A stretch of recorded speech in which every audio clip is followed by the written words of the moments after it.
Welcome to Real Herbalism Radio, show 271, recorded at Big Dog Studios in Eugene, Oregon. This show is made possible by Yamaya's Apothecary at the Real Herb Market. Yamaya's line of herbal remedies and handcrafted botanicals are the best when the chips are down, or anytime you could use a little TLC. Find them at therealherbmarket.com/shop/Yamaya's Apothecary. Mud Pot Design House. Don't be fooled by the lure of the easy website for your business from one of those builders. We deliver great sites for you that you own at Mud Pod Design House. Visit them at mudpoddesign.com. Now, here are your hosts. I'm Candace Hunter. I'm Patrick Hunter. And welcome to Real Herbalism Radio. Hi, Candace. Hey, Patrick. I got you, beat you. It was kind of fun talking with Oshala Farms. Elise and Jeff, yeah. Yeah, I mean, it was like, you listen to him and you're thinking to yourself, like we had said in the podcast, oh, man, they just did the perfect job. I know, right? They don't have like to grow and stuff. They don't have to worry about animals, and they just do whatever they're doing. Out in the sunshine every day. They live down in Southern Oregon, so easy. But it's not easy. I mean, the reality is obviously it's mostly going to be a labor of love, and they're going to do it. And what do they say on Letterkenny? Do what you love. You'll never work a day in your life. Right, and that's probably what they're doing. Yeah. And they've got a great online store, and they, got a good presence, and that. That made you think, or made you come up with some ideas, and I thought they were pretty cool about, the different paths. Yeah. Into herbalism, or not into herbalism, but the different, herbalism itself is an umbrella. It's a giant word. Right. So what is, if you wanted to say, I want to do something with herbs, what are those paths? So what are those paths? What are those paths? I could sit here and list off path after path after path. I mean, the ones that are the obvious ones that we talk about a lot are becoming an herbalist, like a clinical herbalist, and seeing people and giving people herbs or giving people suggestions for which herbs to try and that sort of thing. Mm-hmm. And that's, I think a lot of us get started thinking that's what we're going to do. Right.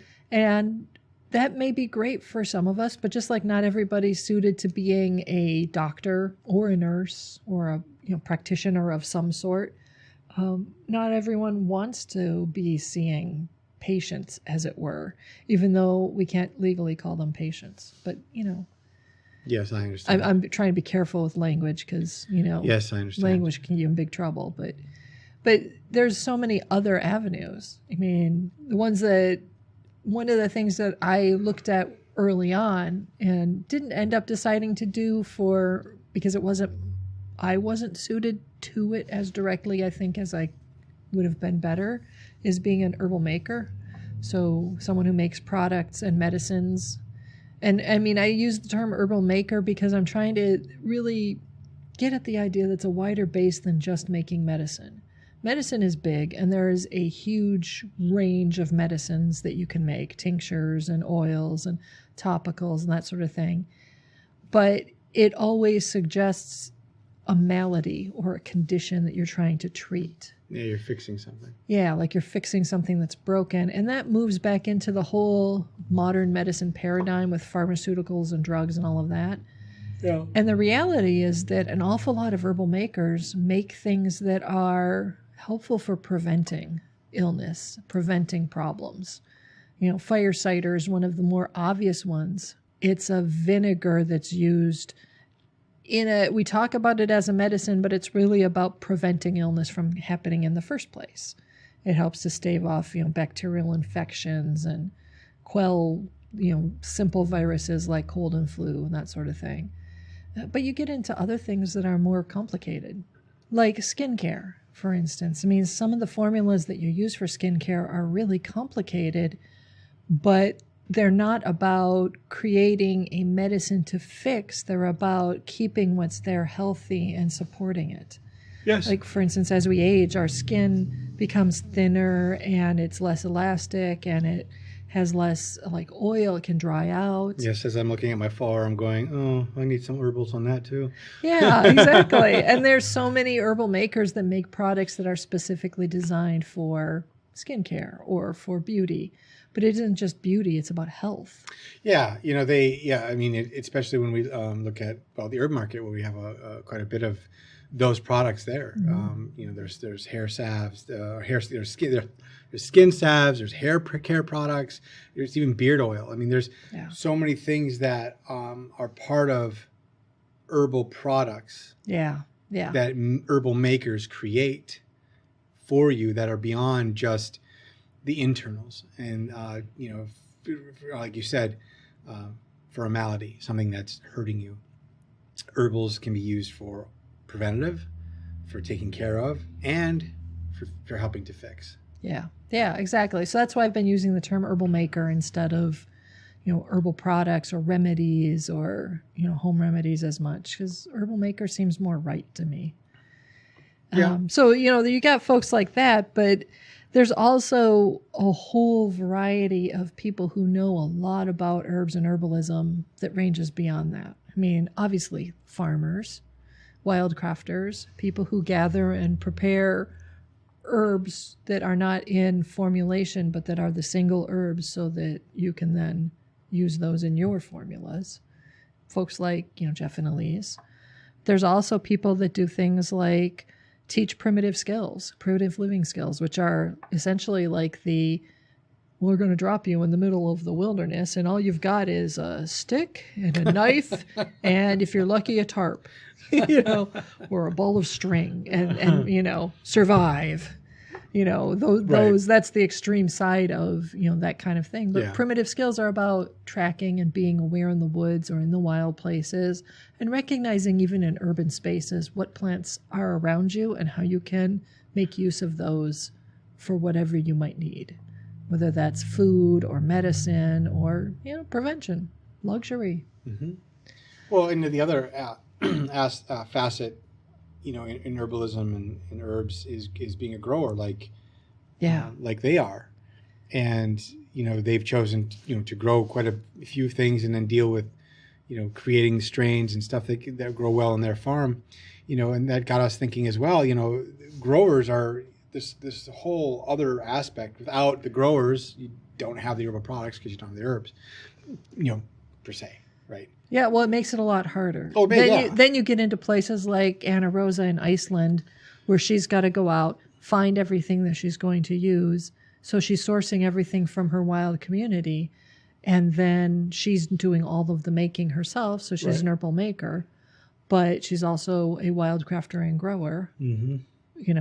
She doesn't have the same level of farms that, we have here in the Pacific Northwest, where we've got so many amazing herbalists. And I mean, everything from little herb gardens like the one in my yard to, places like Oshala Farm that are huge and and a little more specialized. I think you and I, when we plant a garden, for instance, we typically will say, well, do we really need to plant onions?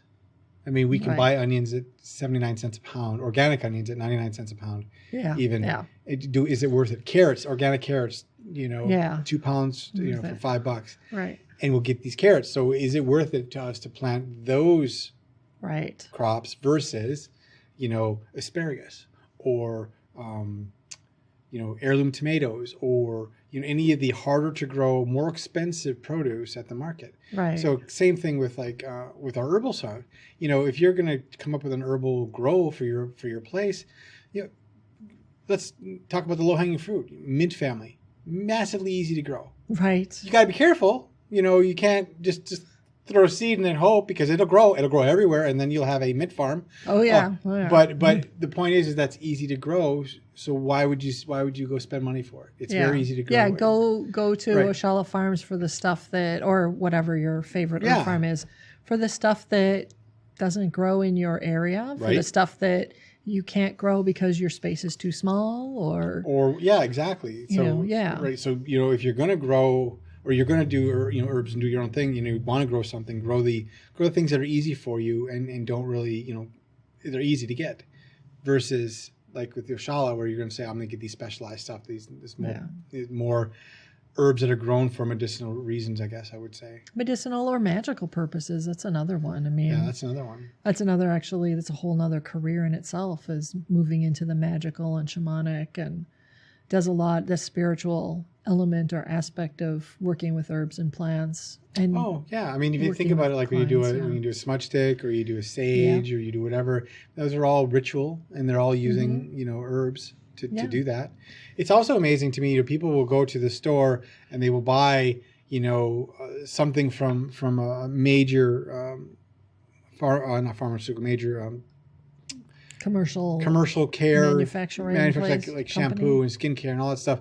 And on their bottles, they'll be touting all of their herbal stuffs. Yeah, exactly. And you'll look at that, and then all around those herbal stuffs are all of these chemicals. Right. For the sudsing and for the thickness and for the color and for the, and by the time you actually get to what's in there for herbals, I know. It's very, very small. It's a paragraph of chemicals and then like 2 lines at the bottom with the actual herbs. Right. And they're always at the end, like the smallest amount of what's in there. Exactly, because they're usually maybe the most expensive ingredients.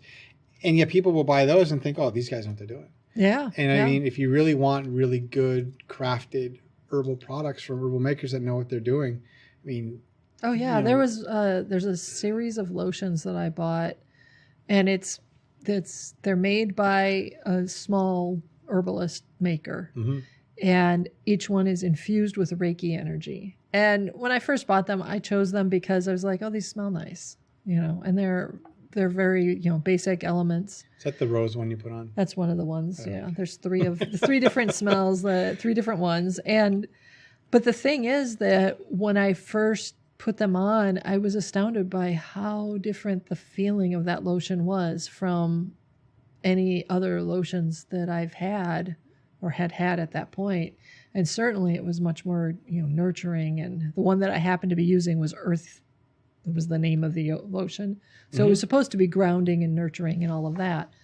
But it was the energy put into it made a big difference in how that made me feel when I was using it. And if I had not known that, the bottle didn't say Reiki infused, I still would have noticed that this lotion was different. And I might not have been able to say why, just that it was different. And I liked it. It was good. So that's part of the magical part that comes into a lot of herbal product making. But there's also the ceremonial kinds of magic, like what Leslie Korn practiced or talks about is, creating ritual around herbs and herbalism to help us with whatever it is, whether it's facing a challenge in life or looking at a transitional time, like, a ceremony for helping your child grow into adulthood and recognize your child as an adult or whatever, marriages, births. These are some really obvious areas that we have ceremony. But we also, as herbalists, there are many practitioners who do ceremony around things like helping people reconnect with the spirit of their ancestry so that they can get the deeper healing that they need and feel less out of place wherever it is they are in their lives. And a lot of times plants will help us on that. So that in itself is like a whole, that magical, shamanic, mystical element that's got its whole set of herbal path, and then there's the obvious teaching, speaking at conferences and stuff like that, and a lot of people from all the different types of herbalism, especially the people that do clinical practice. Do you think people that want to get into the herbal industry make a mistake feeling that they have to do everything? I think so.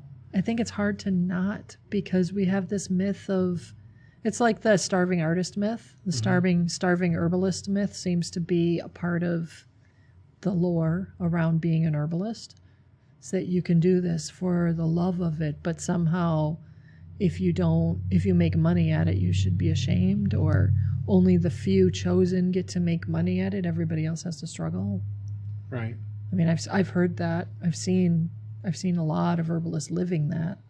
If you think about it in a purely business sense, you focus on one aspect and be really, really good at it.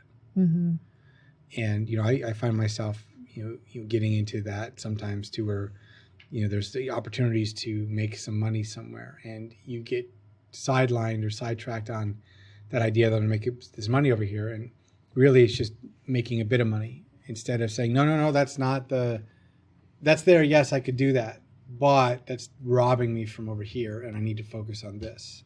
Yeah. Because this is the core, and this is what's going to make the most money for me. And, or make a living for me. If it's not about making a living for yourself. Yeah. And I can see that, even with me, and if, and somebody else that's in the industry goes, well, hey, I have to do lectures. I have to do books. I have to do herbal products. I have to have a website. I have to teach. And before you know it, you've gone so far, and you've put all these pokers in this fire that you have to keep tending, or all these little fires that you have to keep tending. Yeah. And then this one gets up a little bit, but then these other 3 or 4 will go down, and then you think, oh my God, I'm going to lose that opportunity over there. So you go back over there, and it's always tending little fires instead of tending one main fire. Yeah. And, as I'm talking to you, Candace, and everyone who might be listening, I struggle with the same thing. I'm one of those, I'm like a dog when I see a squirrel, and I just, my head turns the other way.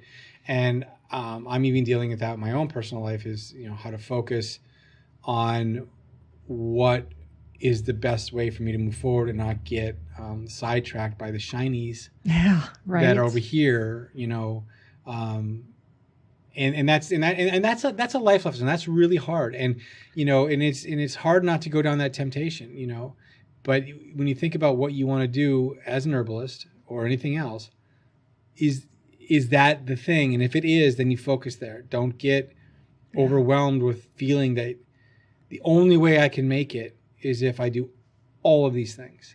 Yeah. I mean, I've heard people describe herbalism as, it's my calling. And then they're doing 1,000 different types of herbalism. They're doing the shamanic stuff, and they're making products, and they're seeing people, and they're trying to write a book. And then they're also trying to, build a website and a blog and do YouTube and a whole tons of, they're doing it from every possible angle.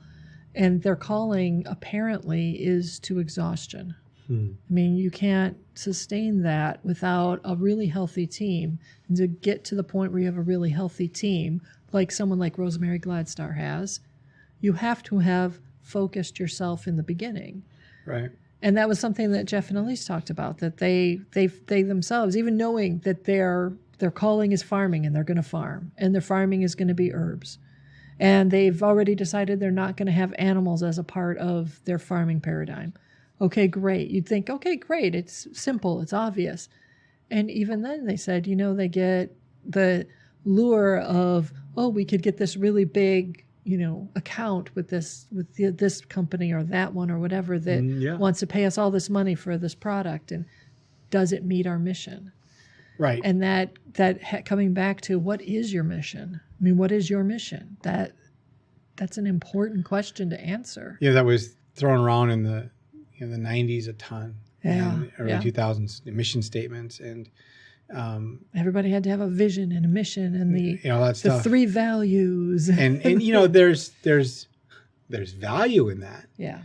And now, even though I joked about it at the time, I said, really, is this we're an outdoor newspaper. That's really our mission? That's our vision? Yeah. It doesn't, whatever. But now I understand later is that's what helps you give you focus, and what ends up helping you make decisions, because you can say, does that new opportunity foster our mission and our vision? Yes. If the answer is yes, then let's go with it. If the answer is no, then somebody else should do it. Yes.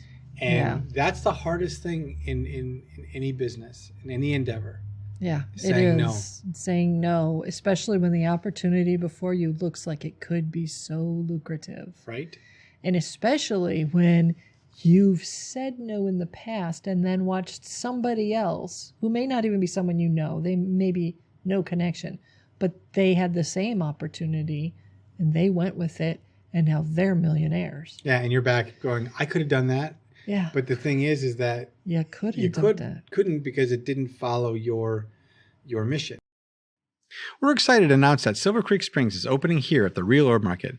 Lisa Kofakis brings years of practical experience with skincare, healing the bumps and bruises that come from living an active lifestyle and trusting in the plants to her line of botanicals. We know you're going to love the power and simplicity of her herbal blends. Find them at therealherbmarket.com/shop/silver-creek-springs. And as we're talking, today we had you and I actually had a discussion that, we've been meaning to have for a but long not time. like it's not like something that we said we have to have a talk.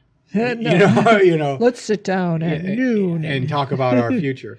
It was more organic in the way that it happened, and that's when we started to, because you and I are both 50. Yeah. And you're you're not supposed to tell everyone that. Whatever. I look every bit of 50. You don't. So because I follow the path of the earth. There you go. Anyway, the point of it was that you get to a point in your life, and even I went golfing with my friends this morning, and we were talking about that because another one of my friends is turning 50 in September. Yeah. And him and I had a conversation a while back, and he's like, everything you said is coming true for me. And I said, what do you mean? He said, I'm 50, and I got young kids, and I'm racing around, and I don't have anything set. I don't know where I'm going to be. I don't know what's going on. And I have about 15 really, productive, good years that I might be able to count on. Yeah. And then after that, it's kind of the unknown. Yeah. Because, and he's like, it's starting to freak me out a bit.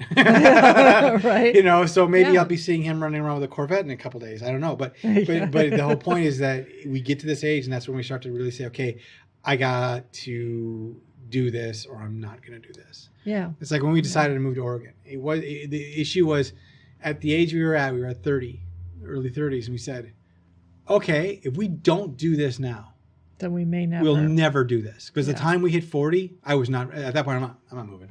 Yeah. At 30, I was still young enough to say I could recover from it. If there was a mistake, whatever, I could make it happen. Yeah. At 50, it's a lot harder to make those kind of moves and those kind of changes because your window of recovery is a little bit lower. At the very least, it feels that way. Sure. Maybe the reality is that it's every bit as hard at 30 as it is at 50 to move across the country to a place you've never been and you don't know anybody. Maybe it's equally hard, but there's different challenges for sure. We definitely have a mindset as Western human beings raised in America that once you hit 50, you better be planning that retirement real fast. Well, yeah. One, it's expensive to live here, and two, in our country anyway, age is not valued. No, it's a challenge. You roll into a place for a job interview and you've got gray hair. That's a tough one. Yes. And a lot of my friends who are older talk about being invisible. Yep. And it pretty much, as far as I can tell, women go invisible sometime between age 55 and 60, at which point they are only seen as grands. Yeah, it's unfortunate. Yeah. So I know we've sidetracked a bit from business and stuff, but the point is that we bring it all back around that there are many herbal paths of business or herbal paths if you want to go on to become an herbalist, and many ways to make a living inside there, and you don't have to do them all. So I had an idea. Okay. We could do like an exercise to sort of illustrate the type of thinking as an herbalist or someone who desires a herbalist lifestyle that you need to really adopt as you start to make your choices about what career or how you want to make money or how you want to experience herbs and work with them, even if it's not about your career. Because there are a lot of people that are herbalists who don't make money at it, and it's fine. Yeah, they just do it because they love to do it. Yeah, it's a way of living. Right. So this is one that marries the idea of focus with a very practical aspect of herbalism, gardening. Okay. So you've got a garden.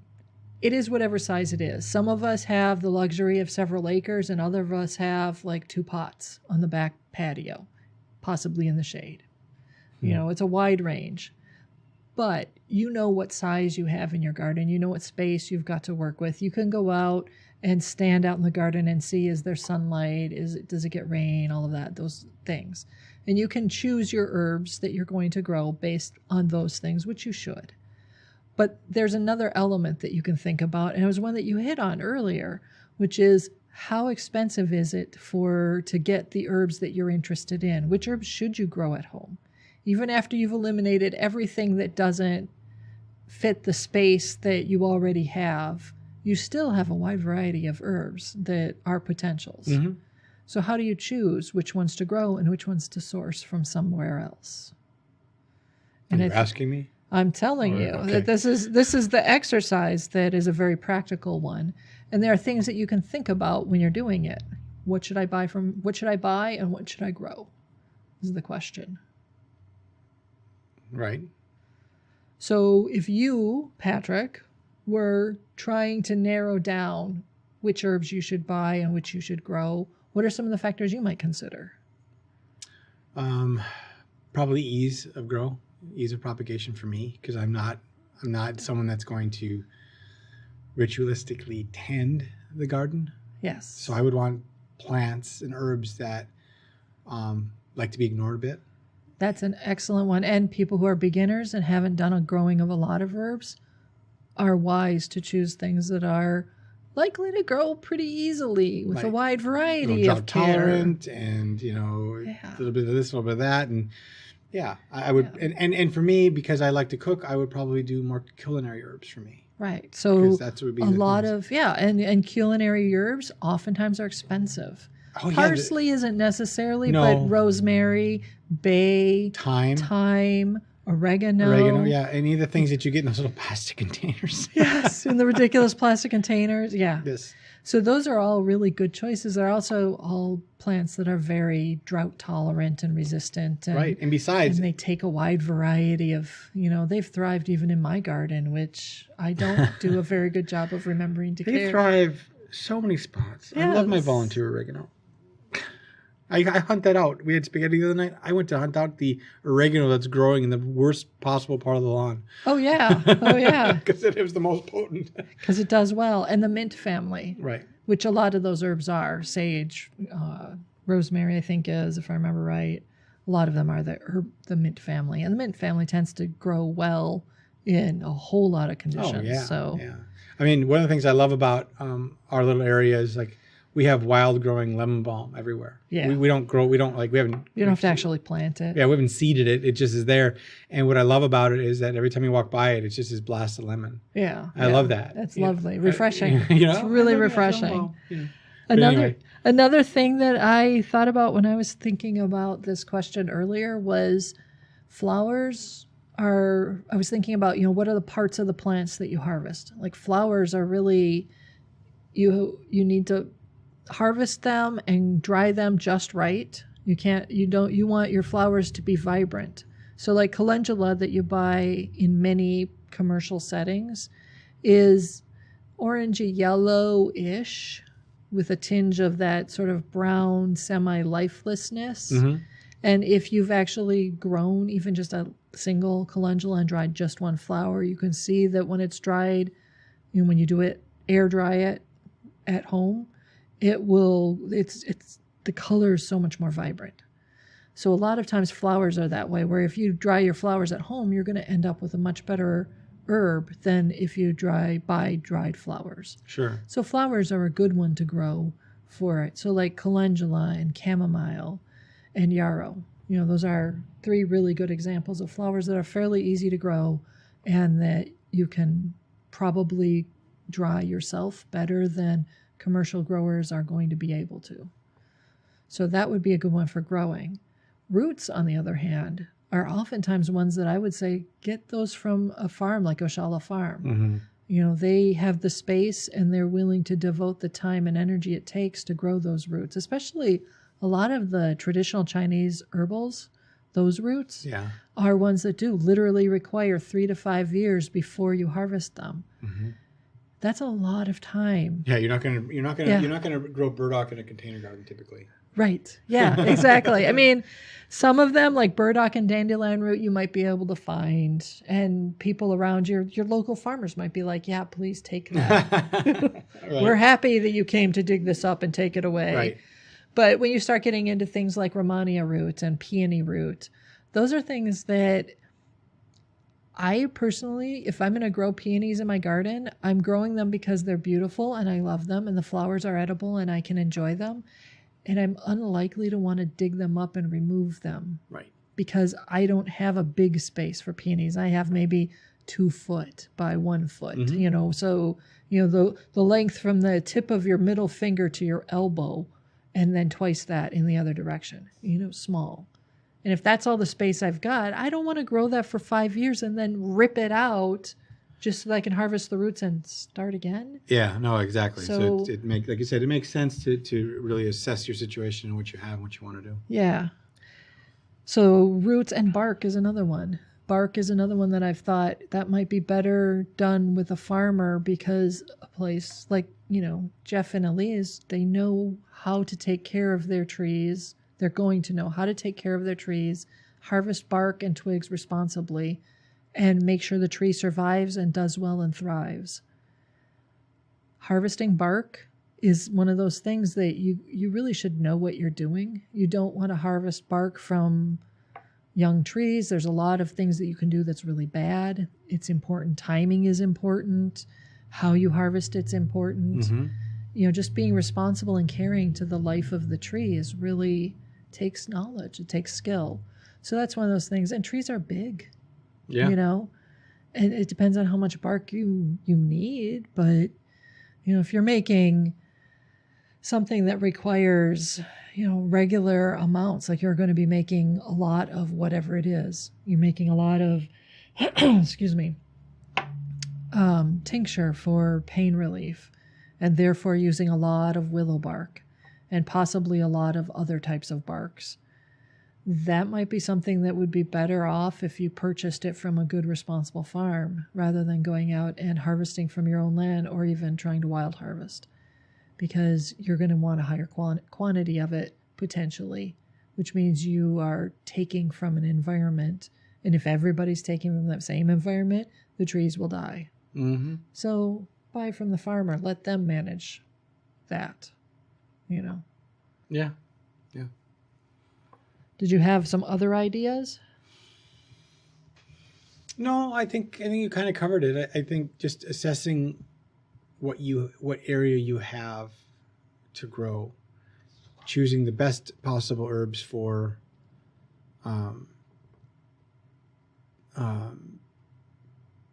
that'll be possible. And then, if there's any kind of special type of herb that you like. Yeah. Yes. You can't get a hold of it. Spilanthes comes to mind. Yes, that's a perfect one, because I did that a couple of years ago. I had a little patch of spilanthes where we live. It's an annual, so I knew it wasn't going to survive, and it was an experiment. So I had this little patch, and I harvested flowers, and I made tincture, and I ended up with maybe a cup of tincture, so 250 milliliters, 8 ounces, somewhere in that neighborhood. Right. And then I had a small bag of flowers, so enough to make maybe that much more tincture.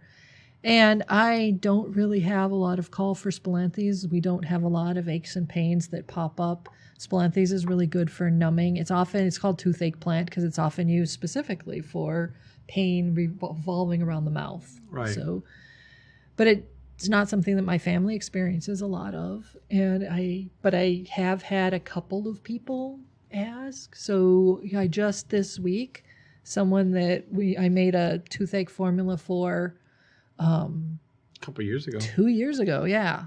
Finally contacted me through you, actually.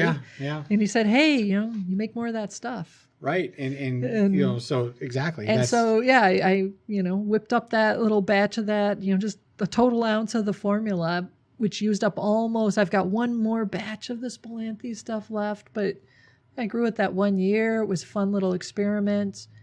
To get good spilanthes isn't necessarily easy. It's not a super popular herb. No, it isn't. If you look for it, it's going to be harder to find. Yeah, exactly. So that was one that was perfect to make at home. It was fine. It was just a tiny little experimental thing, So that's a perfect one for growing at home, something small and specialized. Lobelia was another one, isn't it?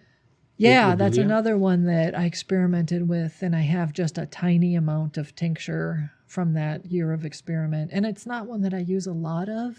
Partly that's a potent little herb, and it's kind of unpredictable. So I use it when I'm making things that are related to breathing, like for hay fever, allergy season. It's part of the blend that I use for myself. And for, I've given bits small amounts of lobelia to friends who were, building their own blends for either allergies or asthma. And I think in one case there was a bronchitis type of clearing of the lungs. Mm-hmm. But it's, just a tiny amount will last an awfully long time. Right. So that's the kind of stuff that if you're going to look for herbs, and you want to experiment, I mean, that's some interesting stuff. And then there's specialized ones that farms are better at. Oh, yeah. Like, for instance, chaste tree.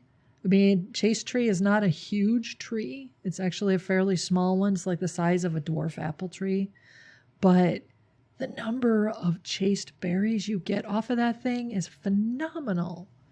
I mean, that's enough for an army for like 5 years. An army of people, there's so many, and you don't need that much chasteberry for whatever you're doing. And it's a very specialized, specific fertility issue herb.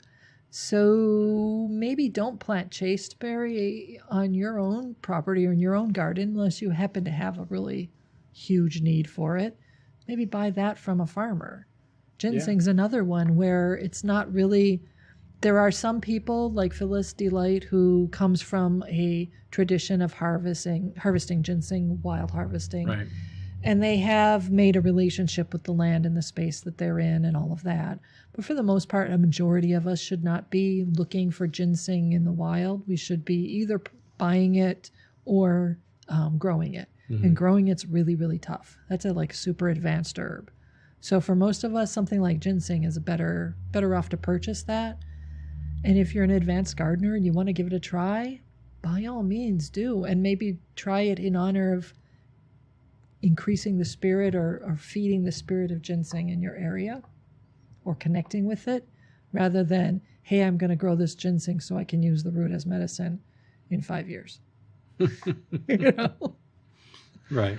So yeah, I like that you said the specialized stuff. That's a really good one. So there you go. So those are that really kind of sums up the whole idea of herbs, herbalism, the paths to do it, the growing and not growing, and all the things that Oshala Farm has made us think about over the last week or so. Yep, and getting your vision and your focus. Yes, your vision and focus is important. We do have an Herbal 101 question that we can talk about. This came from our website, thepracticalherbalist.com, and the nice thing about that is we have a little icon on that little front page. Just click on that, a little form pops up, and you can write your little question right there, and it comes right to us. And maybe one day you might do that, and someone will answer immediately. But not today. So this question comes. Very simple, comes from Patricia. And Patricia asks, can kratom salve be used to relieve toothache? That is a very interesting question. And that one was attached to specifically, I think, the kratom salve recipe that we have on the Practical Herbalist. Right, which is a topical that we developed for a friend of ours who had hip pains. Yes. And he said it was amazing. Yes. But I didn't. When I saw the question, I'm like, how are you going to put salve in your mouth? Yeah, and that's the first thing I would say is I don't know if this particular kratom salve or any kratom salve will work for tooth pain. I don't have specific actual practical experience with that. But I can imagine that it could be helpful, but you could only put it on, of course, topically outside your mouth. So on your cheek, on your jaw. Yeah. On the tissues near where the tooth is, especially where the tooth's root might be. Mm-hmm. I could see where that could be potentially helpful. Kratom is not traditionally used as a toothache specific. It's usually used for more muscle aches, but that also includes arthritic and bone joint aches. Toothache's a challenging one. I mean, there's a lot of different reasons why you might have a toothache. I think, on the before we go into some of the other things there, I think why she may be thinking kratom is the general idea that the way kratom works in your body, it's like it kind of envelops you in this kind of warmer feeling. Yeah. It relaxes, and that could be one of those things that could be why she would be considering this for her toothache. Right. Or a toothache. But I think you might have some other ideas. Well, the first thing that I am going to say as a responsible herbalist is see a dentist. always see a dentist. Yeah, get some x-rays or something. If you don't know for sure why your tooth is aching, see a dentist. If you do know for sure why your tooth is aching, you may still want to see a dentist. When a toothache is connected with a bacterial infection, it can turn into cavities, abscess. You may need root canal, that sort of thing, heavy dental work. Those are all things that herbs aren't going to cure. Exactly. And there are herbal things you can do to support healing in those situations, but an abscess is an abscess. You need a dentist, But there are other reasons why your tooth could be aching or why one can get a toothache that are not actually related to the obvious cavities, abscess, etc., broken tooth, any of those obvious big dental problems. And that was something that came as a surprise to me when I was in my early 40s, I think it was. An acupuncturist made an offhanded comment to me about how toothache can be connected to kidney channel. And at the time, the one thing I didn't want to admit because I was really afraid of going to the dentist was that I had a very mild toothache in one specific tooth. And when he made that offhanded comment, I said, "Oh, well, which one?" And he pointed to, I'm like, "Oh, that's the tooth that's been kind of aching me.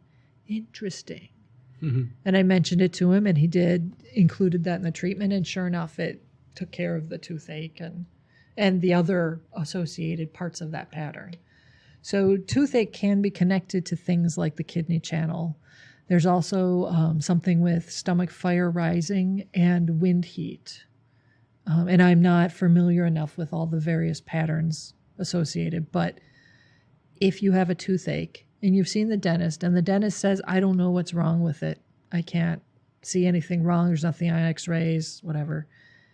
Then the next stop in my thinking would be go see a Chinese medicine practitioner, possibly an acupuncturist or Chinese herbalist, because they may have something to help that because it might be related to one of these other types of channels or patterns. So that's a possibility. And then there's, of course, the general herbal approaches that you can take toward toothache. And those work for both types, but they're really symptomatic. They're not about getting to the root of the cause. So when you're looking at the herbal approach, there's a variety of herbs that are good. And the obvious ones that we usually think of are like spilanthes, like we talked about earlier. It's, numbs really, really well and doesn't take a lot. Clove oil is another one. When people talk about, or dentists often, orthodontics use it a lot. Yeah, and they're using clove essential oil. Choose the organic kind, Right. But spilanthes and clove oil are really good for numbing the area. Right. Both of them have a certain amount of antibacterial properties to them as well. So they will both numb and help to fight off any bacterial infections that might be starting there. I also want to think about I think of them as the salicylic acid herbs, willow bark being the most obvious ones. But these are the ones that have the same component that aspirin is derived from. Right. And that includes willow bark and meadowsweet, which are the classic combination that I always think of. But there's other ones like poplar or black haw, cramp bark, wintergreen. Those herbs also have a certain percentage of salicylic acid in them.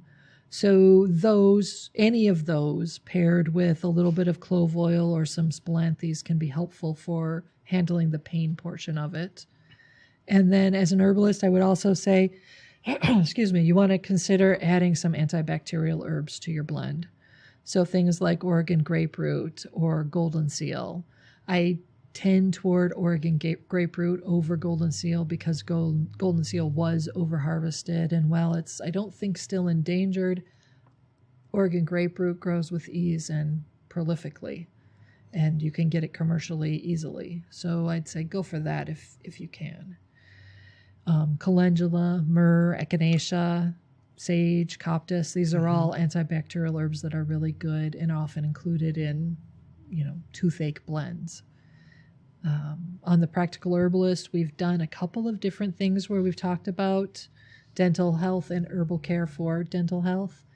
One of them is the podcast number 26 of Real Herbalism Radio, which is on herbal dental care. So that would be a good one to tune into. Then we also have a couple of recipes that I can put on. I'll put them on the show note links. Okay. One of them is called Heavy Duty Herbal Dental Rinse for Dry Socket. And this is one that Sue tried out. Unfortunately, she got to use that one. I think it's herself and on her son, if I remember right. You're glad you have it, but you don't want to use it. Yeah, I'm glad somebody else got to write that recipe, right? And then she also wrote an herbal first aid page on dry socket and how to handle that. And a lot of the stuff that you do for dry socket is akin to what you do when you don't know why your tooth is aching, but you also make an appointment with the dentist. Right. And then there's also an immune booster mouth rinse, which is a really good one for more general staving off of bacterial infections, including the bacterial stuff that causes gum disease and gingivitis, and that begins dental cavities and caries. So it's a good preventative. It's less on the, I've already got a toothache and I've got to fix it side. So I can include those links, and definitely, Patricia, I'd encourage you to look at, some alternatives if it's not clearly a dental thing, and consider some, making your own herbal blend to help tide you through and get you through any dental work that needs to be done. Definitely go see the dentist. It would always the dentist is the first stop when you're dealing with toothaches, mouth pain, soreness of the tissues, gums, or bones of the mouth. Because honestly, they know what they're doing. They recognize those crisis level things fast. Yeah, and usually by the time it's hurting your mouth, it's already gone really to a progressed. point. Yeah. All right. Well, with that, put an herb on it. The statements made about herbs and products on this podcast have not been evaluated by the United States Food and Drug Administration, FDA. They're not intended to diagnose, treat, cure, or prevent disease. All information provided on this podcast or any affiliated websites is for informational purposes only and is not intended as a substitute for advice from your physician or other healthcare professional. You should not use the information on this podcast and its affiliated websites for a diagnosis or treatment of any health problem. Always consult with a healthcare professional before starting any new vitamins, supplements, diet, or exercise program before taking any medication, or if you have or suspect you might have a health problem. Any testimonials, questions, or case studies are based on individual results and do not constitute a guarantee that you will achieve the same results.